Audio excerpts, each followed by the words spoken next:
As agreed, we'll start. I like to be precise, to contradict stereotypes about Italians. Okay, we'll start now, and we'll have a coffee break, or should I say our much often mentioned cup of tea, at 4:15. And so the first two speakers will make the presentations. We'll have this short debate, and then we'll go on with the last two presentations. Just a few words. We've seen this morning that in a number of South and Southeast Asian countries, Sharia is the personal law system for Muslim minorities.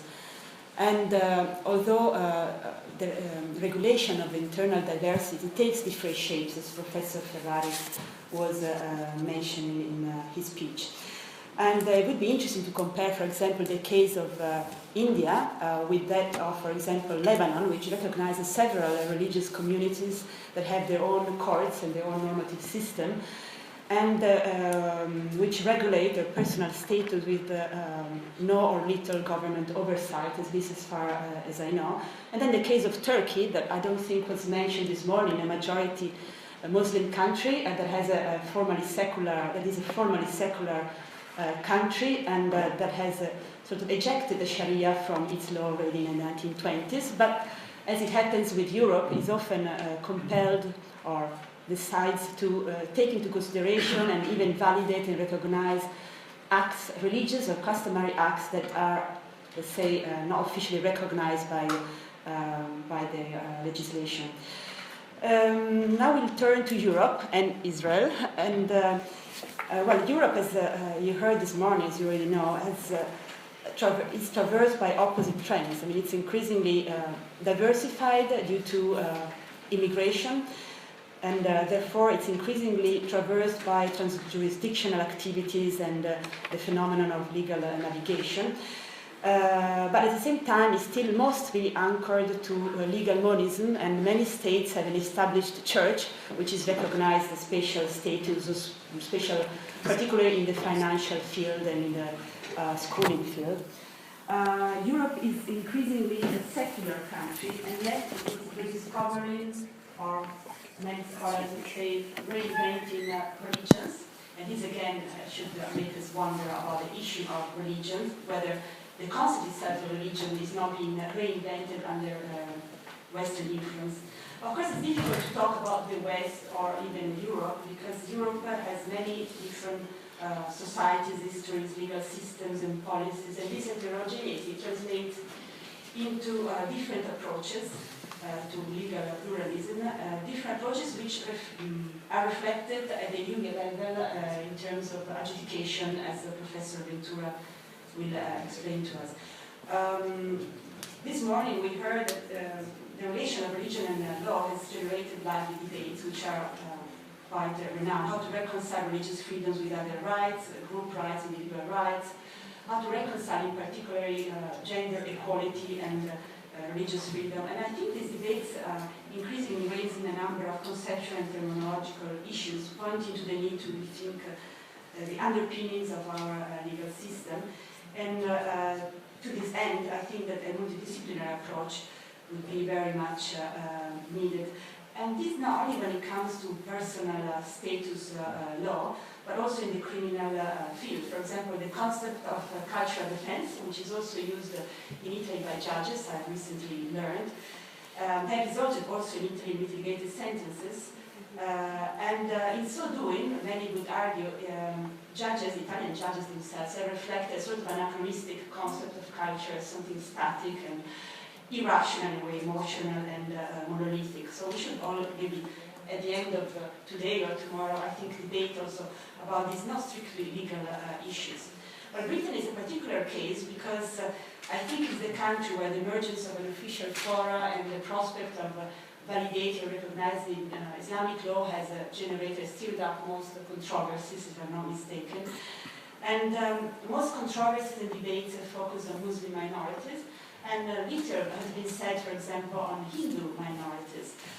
And in particular about how, about the relationship between Hindus and state law in the UK. particularly when it comes to caste discrimination, which has been the object of the Equality Act in 2010.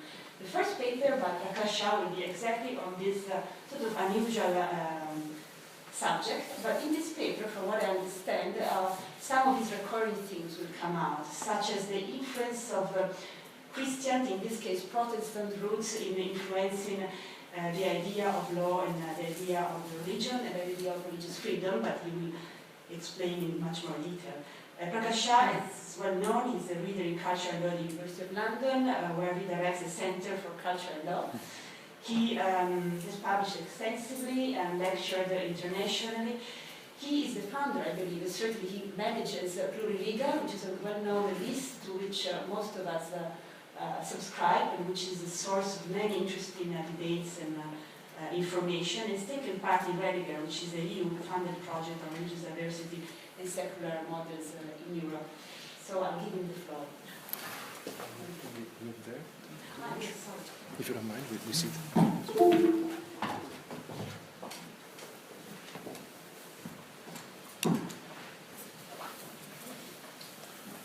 I'll just move here. Perhaps I'll do what Andrew did, which is simply to stand, so at least most of you can see me. Thanks a lot, Elisa, for that nice introduction. And yeah, as you hinted, I think I'll approach the broader title, I think, with which we're briefed in a slightly unusual or perhaps unexpected way. But then those of you who know me also know that I'm no stranger to controversy, so that's probably in keeping with what you know about me. And as you said, instead of Islam, I will address a case study which is connected to Hindus, and in some way, I hope to be able to address the broader concern about protection of and from religion-based personal laws, but as you said, in an unexpected way. So let's start with reference to some of the assumptions which the workshop questions make and the description of the workshop makes. And in particular, I wanted to highlight this reference to stronger cultural and religious minorities. Now, of course, that is a kind of code, right? It's I'm not sure what good analogy might be, but it certainly gives this impression that there are some communities which are better at preserving or somehow attempting to institutionalize a religion-based personal law system, and then the question is what the extent to which or whether or not the state legal system should recognize them and giving them some kind of official status. And as we know from the morning's presentations, there are many examples also in the Asian jurisdictions which have that kind of question marks and also that kind of official character. Now, what is this code for? If you go deeper, I read it as a code for Islam, right? And that comes the entry point to my being controversial because I wanted to deviate away from that, right? Partly also because I've given a lot of presentations on Islamic Sharia and the status in the United Kingdom, and it's getting a little bit dreary and boring. And there's a lot of stuff around which you can read, right? Like there are so many book chapters and articles and even whole books now, yeah, on the subject. So it's getting a bit tired. Although I'm personally shocked. I mentioned the former Archbishop of Canterbury, Dr. Rowan Williams. In a way, he did us a favor by highlighting this subject, so many of us could become, famous in this particular domain. But it's also we have to sort of not thank him so openly because it is getting a little bit tired now. The kind of sustained focus that this particular topic has attracted. I am, however, interested in the kind of presuppositional level in terms of why it is that the Muslim question has attracted so much interest, whereas relatively speaking, and in fact even absolutely speaking, the status of so many other minority groups in Europe has simply been neglected. Chinese were mentioned this morning. Where is the research on legal pluralism in Chinese in Europe? Italy is full of Chinese people, but who's researching them? Right? Virtually nobody. As far as I know, I'm sure there are professors in Italy who are interested in that subject, but that kind of stuff is hardly highlighted, and nobody's really interested. You don't get invited to conferences to speak about Chinese minorities in Europe. Yeah? But if it's a Muslim thing, you can sell it quite well. Right? So there's some kind of new type of political economy of knowledge which has been developing over the last let's say, 15 odd years, which I think tells us more than simply the substantive information that is imparted. Right? I mean, one reason why legal pluralism claims are so strongly connected to Islam is, of course, no other group makes the kind of claims which Muslims are very often not necessarily claiming, but alleged to have claimed, right, in terms of their recognition of claims and so on. But certainly they are on the radar, right, as requiring a response within the legal pluralism framework. And our conference aims and description speaks to that kind of agenda very nicely. As a response and as an attempt to falsify my contention, of course, you can raise the question of Jewish law. But even the question of Jewish law, I mean, in the morning, I think, was it Andrew, you read something about the, one of these French Republican statement about the Jews being a nation within a nation. And it's quite interesting, actually, over a period of time. France is probably a more dramatic example of that, how Jews in the pre-revolutionary period were perceived as a nation within a nation. That's true. Right, with their own legal status, with their own personal laws, and so on. But with the, after Napoleonic France, gradually their status actually eroded. Yeah, and they were, rather than being treated as a separate religious community, they were simply treated as citizens. And Jewish communities themselves bought into that agenda. Right? They said that we want to participate in the abandonment of our personal law claims. And so, France being a more dramatic example, similar type of thing has also happened in Britain, right? Jews had their personal laws in England as well, right? I think Silvio Ferrari sort of hinted at that in the morning, referring to many different types of communities or differently constituted communities in European legal history which have their own separately recognized kind of status or ways of doing things. Jews were one of those communities, but also Jewish law was slowly phased out, if rather imperceptibly, in the English context, as you know, English like to do things in a more subtle way, right? They don't make big constitutional statements, but they will achieve what they want to achieve willy-nilly in some way, right? In some subtle way. And so Jews were basically, they had to reconcile to the fact that their separate divorce, marriage laws and so on would be recognized. And today, of course, you have a very minimalistic recognition of Jews in English law. I wouldn't call it a personal law system, actually. So is Jewish law an appropriate sort of invocation as a way of falsifying my hypothesis that the reference to stronger cultural and religious minority is a coded reference to Muslims? I don't think so. The fact that Jewish unofficial tribunals today are being researched is a function of the interest in Islamic tribunals, not the other way around, right? It's not that Jews have already constituted a case study over the last 20 or so years, and Islam is simply tacked onto that. It's the other way around, right? So the new research which is happening on Jewish rabbinical tribunals is parasitic on our interest on Islamic tribunals. So, this is also more about the conference aims and description. Legal pluralism. So our starting point is, of course, legal pluralism. You can see the title of the various presentations and so on. Legal pluralism features quite strongly. And it is true that Muslims are certainly seen as claiming, demanding, or favouring a system of Sharia law. And that was very dramatically recently illustrated in a survey that was done, on which a documentary was based, which was screened by Channel 4. And our former head of the Equality and Human Rights Commission, Trevor Phillips, actually, he was the main sort of starring element. People refer to him as an equalities chief. I don't know if he was a non-black person or a white person. I don't know if he would be referred to as chief so often, but anyway, he's a chief, right? He's an equalities chief. And much was made out of that. And part of the emphasis of the documentary makers and the poll behind that was that such and such a percentage of Muslims that were researched favor a system of Sharia law. Right? So even when Muslims may not be demanding it, they are kind of provoked to demand it, right? By asking certain types of questions, right? Don't you favor? Are you not in favor of polygamy? What would you do? Do you support other people being engaged in polygamy, even if you yourself wouldn't support it, and so on? So directly or indirectly, they're associated with claims about Sharia law. In my view, apart from this sort of demand which was present in the 1970s among Muslims that a separate system of personal law should be recognized by the state in Britain, that demand has completely been phased out, as far as I'm aware, by the 1980s, when you actually did see the emergence of the unofficial Sharia tribunals. And since that time, I don't see the ulama in Britain really demanding a system of Sharia law. Certainly not as a personal law system, right? In fact, there are many reasons to think that they will not demand such a system. I don't know, Rajnara, you've done research on this question. Yeah? In my experience, when you talk to these guys, they actually don't want state interference in what they do, as far as I can see.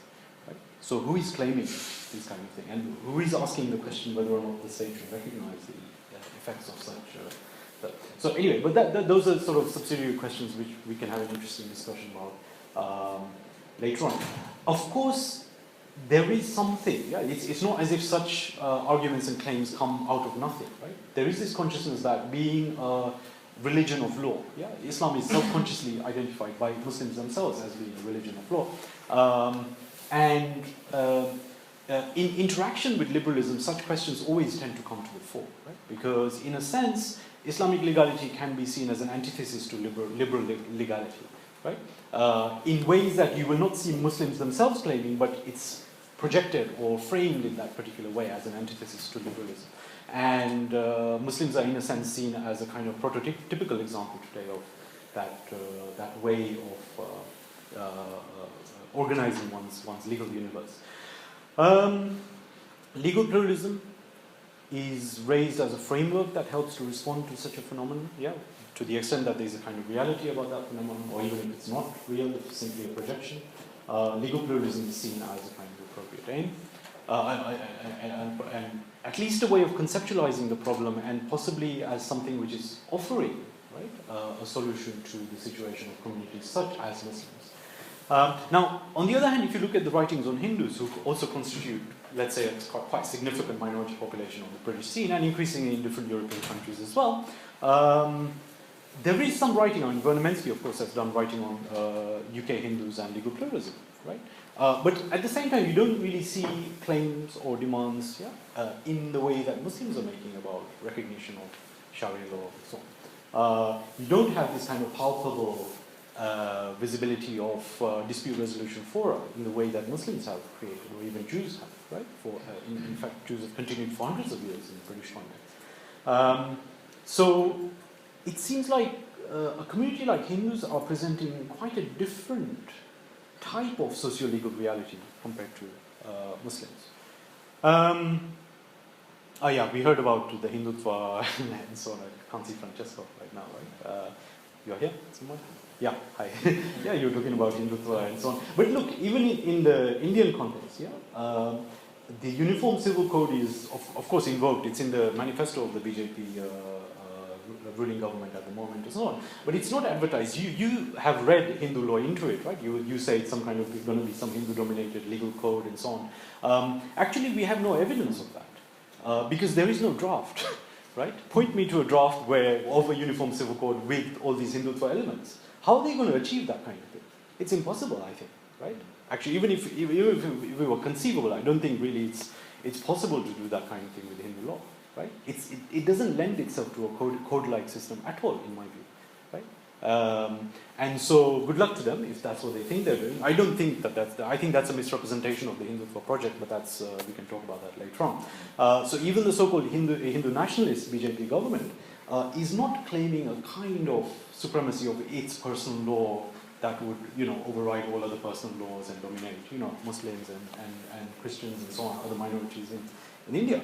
So actually the Indian case also kind of speaks to this idea that Hindus are not displaying the kind of Semitic foundation-based kind of legal order that Muslims do. Yeah, so actually the last bullet point simply references that. Yeah? So Hindus follow a non-Semitic tradition, which in my view is not a religion. We can talk about that. We didn't discuss that hardly at all in the morning. Yeah, and perhaps we don't want to go there. It's fine if we don't want to. But certainly Hinduism doesn't represent, or Hindus don't represent any foundational truth claims in the way in which Jews, Muslims, and Christians might. So, yeah, here's my big claim about legal pluralism. In this context, it will confuse the issue, right? And you'll see later on why I'm saying that, right? It won't really provide, a real insight into the status of Hindus in particular, and into the kind of problem that's being tackled. if we look at some of the titles in 7 of the presentations for the in the conference description, we have the broad title Constitutional Protection of and from Religion-Based Personal Law. That suggests that there is a separation, the separation of the freedom of religion and freedom from religion. Right? There are 2 conceptually distinct entities, at least conceptually or intellectually. We can distinguish them. My contention is actually, no, they are part of a single move in Western cultural history. And that's part of the thing I want to use in order then to illustrate or use the caste law example in the United Kingdom as an illustration of how it is that we can speak about those two ostensibly separate moves in a single move. It's only by looking at them as part of a single move that we can even begin to make sense of what the caste law is there for, or why it comes about as a caste law, caste discrimination. My claim is that in order to make them intelligible as part of a single move, we have to reference to Reformation, Protestant theology. That's the source, right? That's how we can make intelligible the idea both of freedom of religion and freedom from religion, and why it's part of a single kind of conceptual framework. It's Protestant theology that provides the conditions for intelligibility that enable us to make sense of both ideas at once. With the important caveat that they've both been secularized. Right? In today's terminological framework or conceptual framework, they've both been secular. Although originally stemming from Protestant theological framework, they've become secularized. Right? So they don't appear visibly as religious ideas. And there are other consequences as well, which we'll talk about. So to provide some kind of meat on the skeleton, if that's an appropriate metaphor, we have to look to the dimension of Christian freedom, or the elaboration of Christian freedom, and how freedom of religion becomes a core value in Protestant theology, while simultaneously articulating the requirement of freedom from religion. But it's not freedom from religion at large, it's freedom from false religion. Right? So it's only by reading into the idea of freedom from religion and implicit claim of falsity of religion that you get the both can be made to work together, as they do in Protestant theology. So if we look at the example of Catholics and Jews, they've both at various points been assigned the role of those who follow false religions, and today Muslims are playing that role. Why is it that it's those types of traditions or religions which are cast into that kind of framework, or that role? What is it about those religions that underwrites their falsity? Well, it was argued by Protestants that they impose a set of man-made laws, right, that prevent true, i.e. Christian, freedom of religion from being realized. Right? So in a sense, this idea of this antithesis of liberal secularism that we see today, that move was already made within Protestant theology. Right? And Protestant theology basically casts Catholics, Jews, today's Muslims as the antithesis of religions that do not observe freedom of religion, and what is required is the freedom from those religions in order to realize freedom of religion. Right? That's how the single move is made. And of course the objection would be that those man-made laws, while being obligatory, they bind the conscience and interfere in the process of true worship. Right? So the Protestants were of course quite interested in having a method of worship in which there was no intercessionary kind of power or interference. Now we have to look at the secularization of those Protestant theological claims and the framework which gives life to them.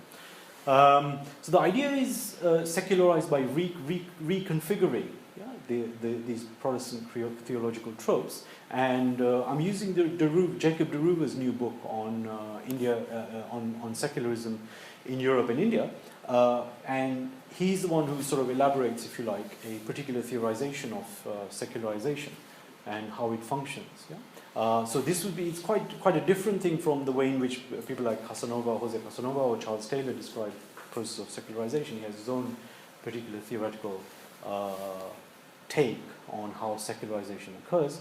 And so ideas like the freedom of religion, conscience, the split between the private religious domain and domain of the public secular, how that division, become secularized and are retained as a topoi of liberal secularism.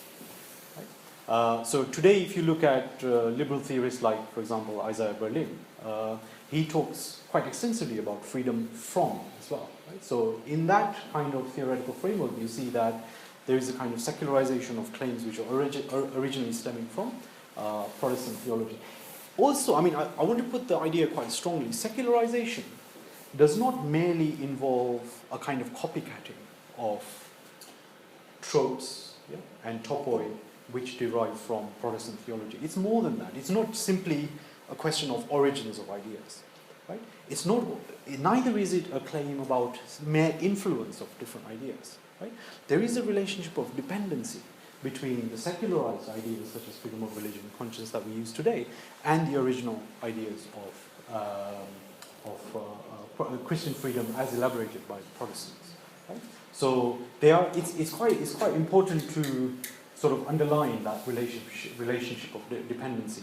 What that means today is that although that Protestant framework has moved into the background, those ideas are not intelligible without having that Protestant background. Right? So today we use these ideas in a rather loose way. Yeah? You can see in the title of various of the conference presentations, they are ostensibly split, but actually they work together. They don't make sense without one another. Right? So the way in which Isaiah Berlin begins to talk about freedom from, without reference to freedom of, it actually doesn't make sense, right? So the kind of criteria which are needed to evaluate what freedom from would even mean, right? It's not easy to kind of pin them down. In a similar way, when we're talking about the essential practices which are essential to religions or central to religions this morning, you see that in the Asian context they simply break down, right? In a similar way, actually Europe is also experiencing that problem today. Upon secularization, we no longer have the capacity or the ability to consistently use ideas like freedom from and freedom of. Right? And when we do, we use them in a loose way, which begins to kind of break down. And so that's happening. And increasingly, with the presence of non-Western minority groups in the European context, this is increasingly happening. Yeah. Yeah, I mean, my further claim is that they actually, rather than solving religious conflicts today, they give rise to further conflict. Yes, secularism itself gives rise to further conflict, which might sound like contradictory aim, but contradictory outcome, but we can discuss why that would be later on at this time. Yeah. So now I want to focus on India and its caste system and how that becomes a kind of also a manifestation or a result of these kinds of tropes being put into action. Right? So Christian theology held that religion reveals all religion was once revealed to all mankind, and accordingly, religion was strangely also found in India. It was always a promise and a presupposition of Christian theology. Right? It was a core Christian theology who claimed that revelation was once given to all groups of mankind. Yeah? So when Europeans went to India and to other parts of the world, they didn't empirically find religion there. Right? They expected to find, they already expected to find religion and actually happened to find it. Right? So they identified something that they already expected to find. Yeah? It's not an empirical claim of European social science that religion is a universal phenomenon, i.e. there's a religion which is specific to all cultures in the world. It's not like that. Yeah? It's a presupposition of their, which is given life by Christian theological claims. In fact, not just Protestant. Yeah? Because the claim goes right the way back to St. Augustine. Anyway, so when you see Catholic missionaries, right, going to India, they elaborate their own kind of description of the Indian reality. Yeah? So they say Brahmins in India prevent their followers from converting to Christianity, and that's one of the reasons they thought that they were evil priests who keep people languishing in false religion and idolatry. Right? That was a claim that could consistently be made within the framework of Catholic theology. No problem.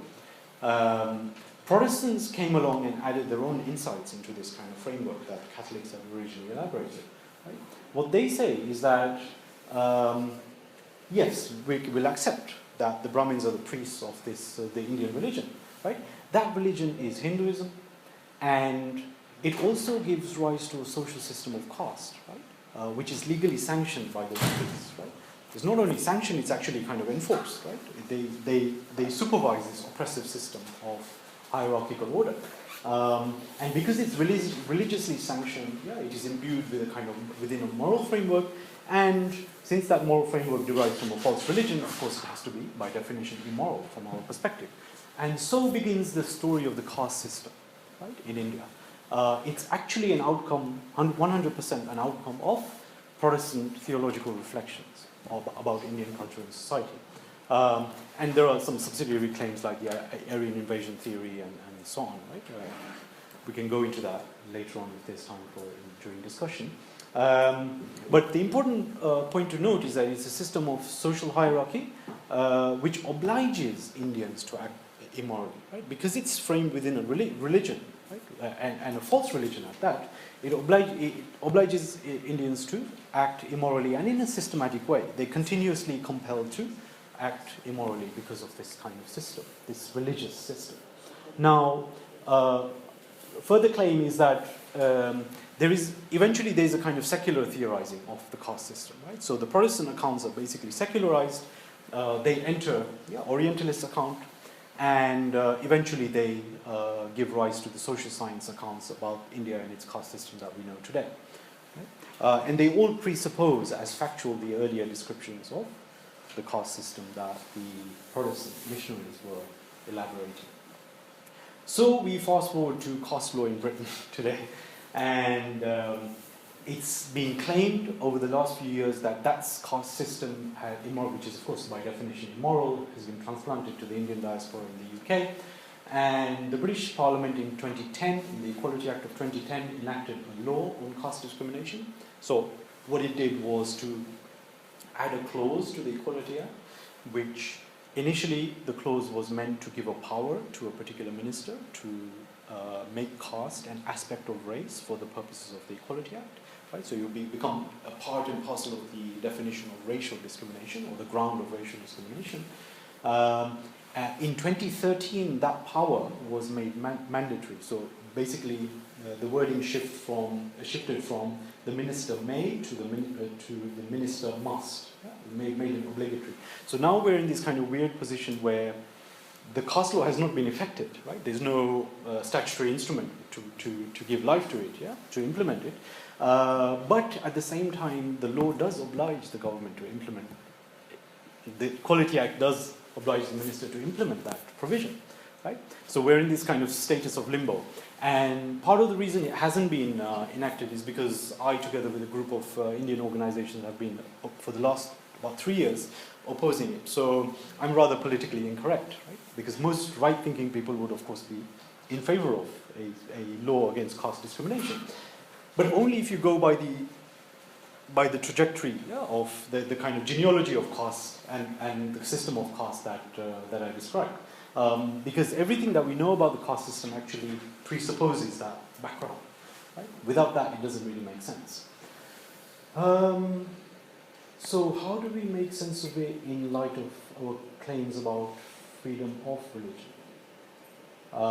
So we can see that the tropes of the Christian freedom of religion now appear in secularized form, right? The caste system is a system against which we must fight, and against which freedom is to be secured. So freedom from a false religion, right, is to be secured by legislation. So we have various claims by parliamentarians which were made during the passage of the law both in 2010 and its reinforcement in 2013. So Lord Leicester, who is a famous human rights lawyer, and in fact he's one of the brains behind the original Race Relations Act of 1976.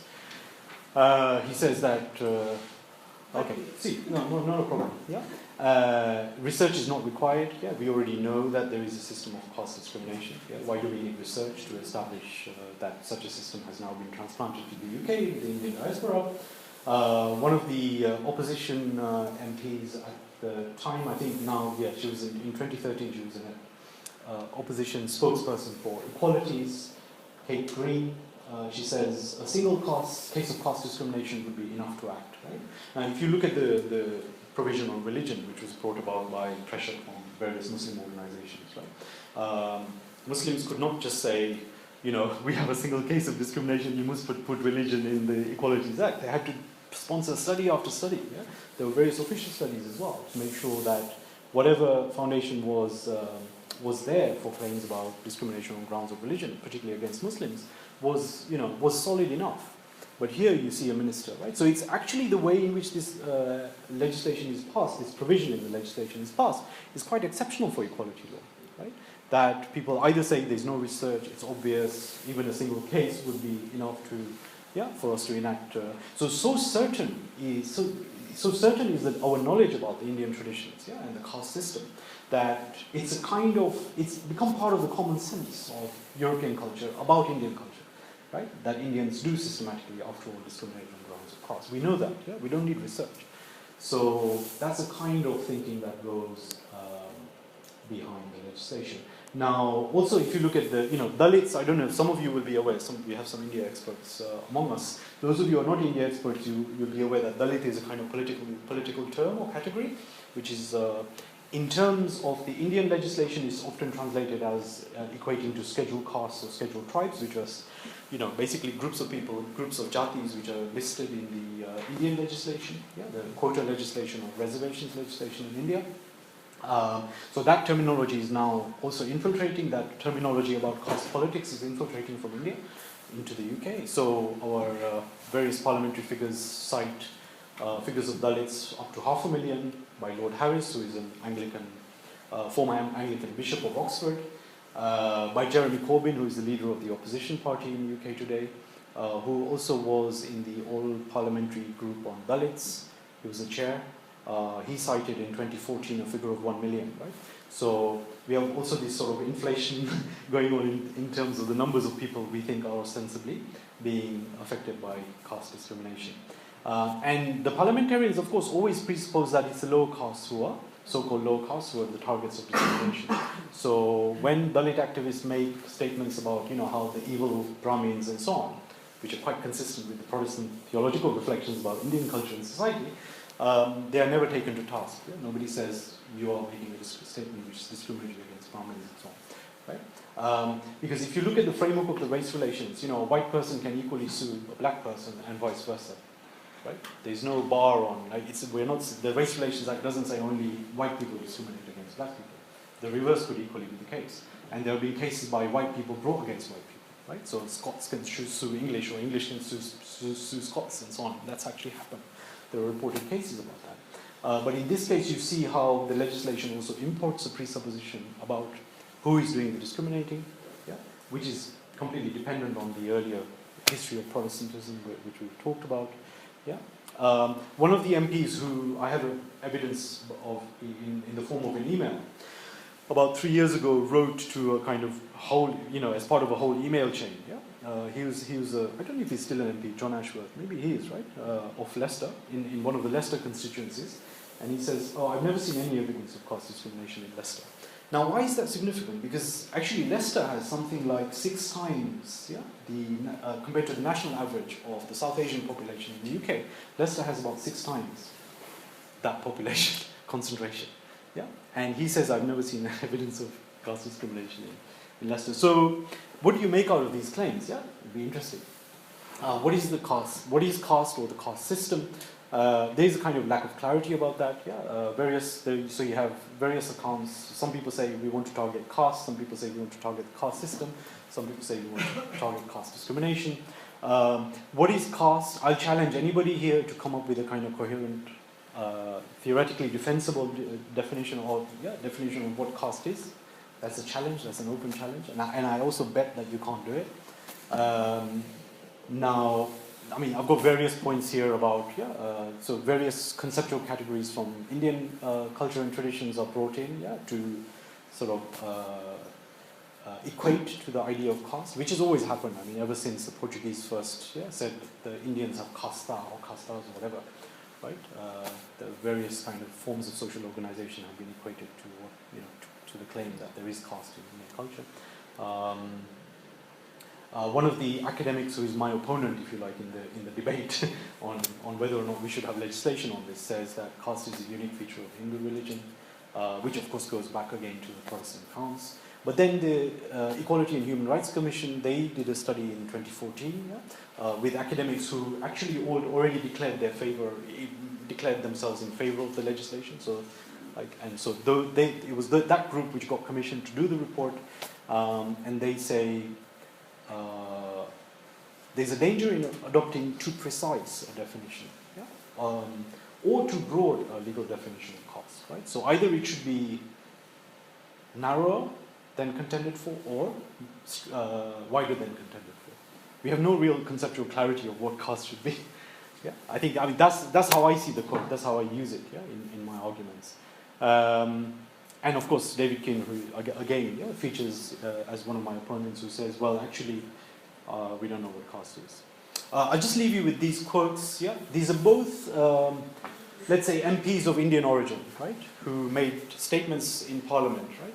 To me, they are almost like cut-paste accounts of the kind of thing you would have seen James Mill in his History of India, right? He would have come out with these kind of things. Or some other Orientalist, right, from the 19th century. Or a Protestant theologian, right? Like, I don't know, Ward, William Ward, who was a famous Protestant theologian of the time. He would have come out with that kind of stuff. And so we see kind of cut-paste accounts, 200 years down the line, in the British Parliament, made by Indian MPs, or MPs of Indian origin.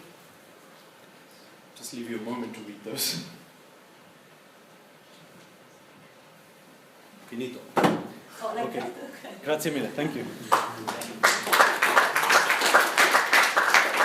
I didn't mean to abruptly stop you, but no, it's fine. I think I should move there permanently.